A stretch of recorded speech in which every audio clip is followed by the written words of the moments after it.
Менин пикиримде жаңы конституциянын проектисинде ушул биздин өлкөнүн мамлекетти башкаруу формасы катары президенттик башкаруу формасы тандалган өтө туура деп ойлоймун. Мисалы атап кетсем, жаңы конституциянын проектисинде 70-беренесинин 1-пунктунда президент министрлер кабинетинин курамын жана структурасын аныктайт дейт. Мен ойлойм, эгерде бир адам бүт жоопкерчиликти өзүнө алып ушул мамлекетти өнүктүрөм деп максат койсо, ал ушул министрлер кабинети дагы тапшырмаларды, ага керектүү анын структурасы, анын курамы өзү аныктаганы туура деп ойлойм.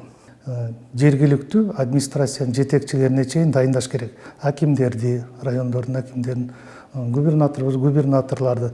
Себеби президенттин эмеси жер-жерге ушул акимдер, губернаторлар гана жеткире алат. Тапшырмаларын, ошону кандай аткарылыш керек бардыгын. Ушул кыска убакыттын ичинде мындай экономикалык секирик жасаш үчүн, мисалы мына Южный Кореядагыларды, Сингапур дейбиз, Грузиядагы немелер дейбиз. Ушундай секирик жасаш үчүн обязательно башкаруу формасы президенттик болуш керек деп ойлойм. Ушулардын мисалын да айтып атам да.